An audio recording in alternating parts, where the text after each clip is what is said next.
What is up, bro? I am Bad Mouse 7, ready for some great content for your entertainment. And welcome to the finale of the 2010s Memory Marathon. In this grand finale, I'm going to be going over my favorite animated movies of the decade. You're probably wondering if I'm ever going to do my non-animated movies. No. Animation's rather than live action, you know it. Okay, let's get into it.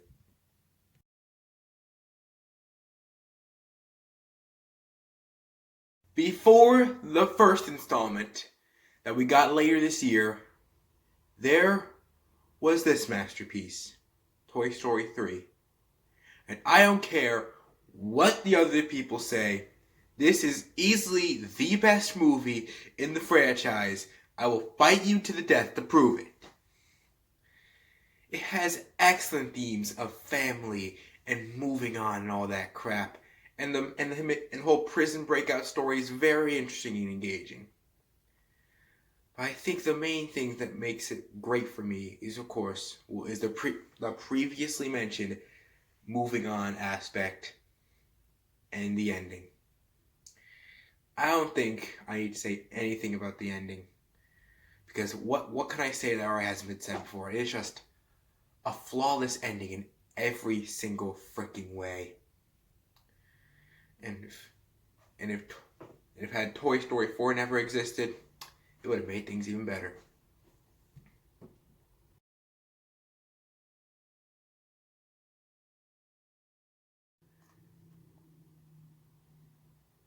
You know,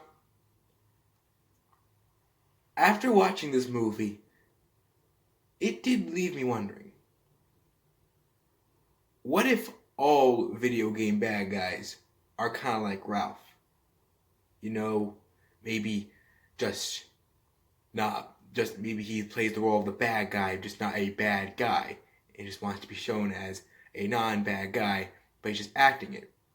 That did kind of wonder, what if that's the case for every video game bad guy?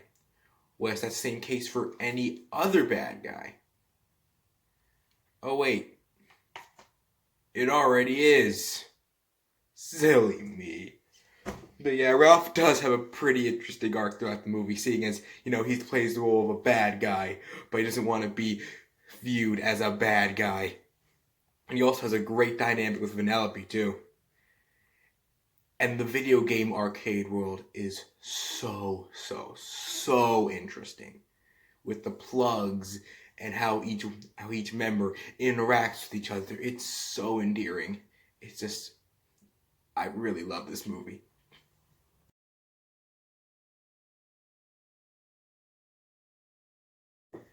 And now we're at one of the more underrated movies in this video. I'm not going to be going into too much detail because I want to do a full review of this movie in the future, but I'll just say this stuff for now. It does have one of the greatest ideas in animation history. The visuals are freaking fantastic. The characters are really great and play off each other nicely. Have a great dynamic throughout the film. We get to learn some stuff about them. And it did make some pretty great action scenes. So, I'm just going to say that. Look forward to my review.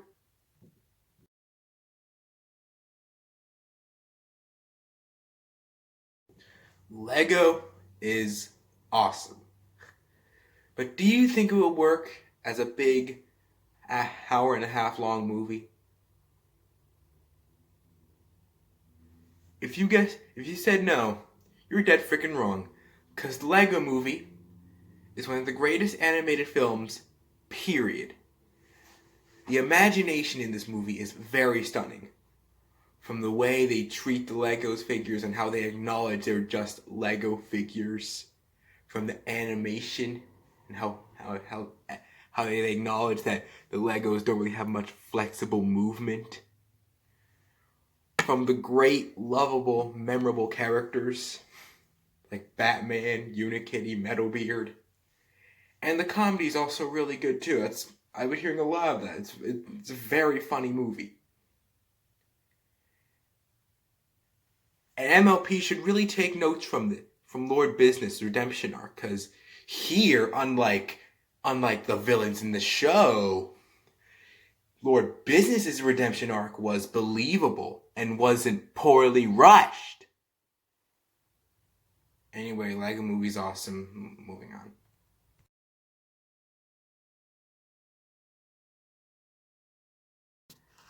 This one is definitely in my top 10 favorite Disney movies. It's really great and enjoyable. First off, the technology in this movie is freaking amazing. From the superpowers our heroes are given, like Fred's monster suit and Honey Lemon's purse thing. From the bot fighting scene in the opening.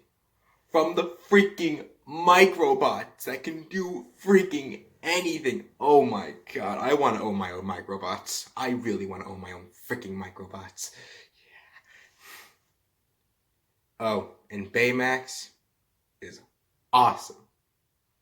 I love all his quirky gags and his optimism and his caring. I just love this guy so freaking much.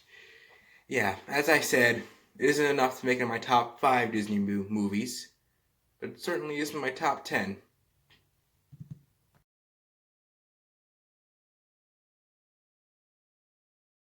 You know, I heard many people complain that the concept isn't original,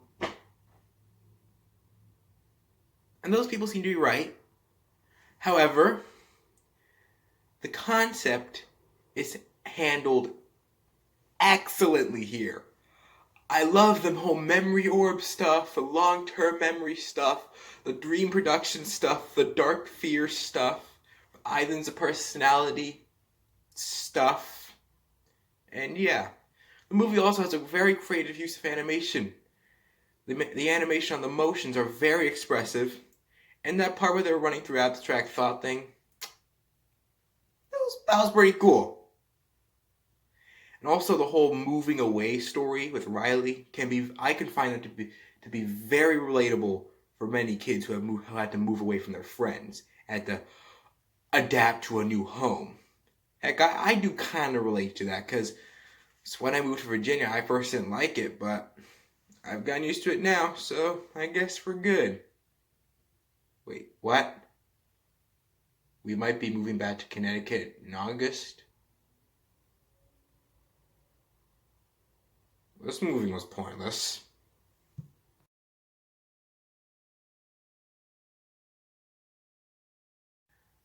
I remember doing a review of this movie back like a few months ago, but I deleted it because I thought it kind of sucked. I didn't really bring up any new arguments, and I thought the ending was pretty cringy. Some of my older followers might be familiar with that. I'm just gonna express my thoughts right here, right now, and hopefully we can just forget about that crappy review. I adore this movie to pieces. The Land of the Dead is very creative and looks very beautiful. The family drama is excellently handled here and very believable, which leads to a great moral at the end, and has possibly one of my favorite soundtracks in any Disney movie. So yeah.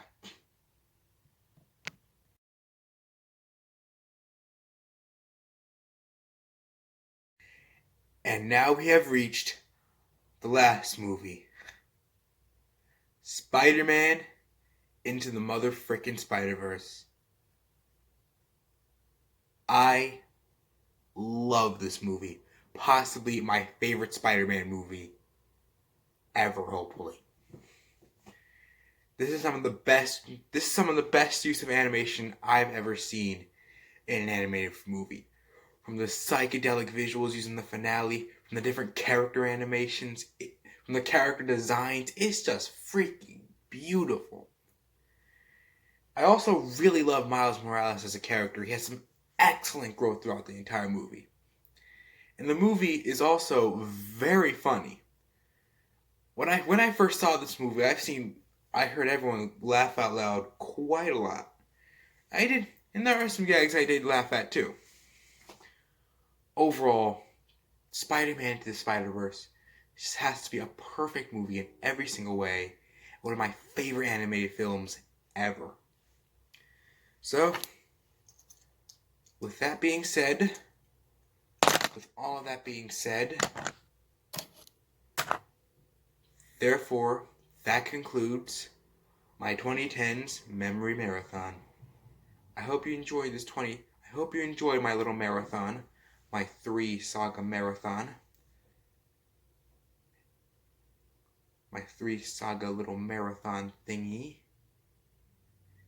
And I hope you enjoyed the decade of 2010, because I sure did.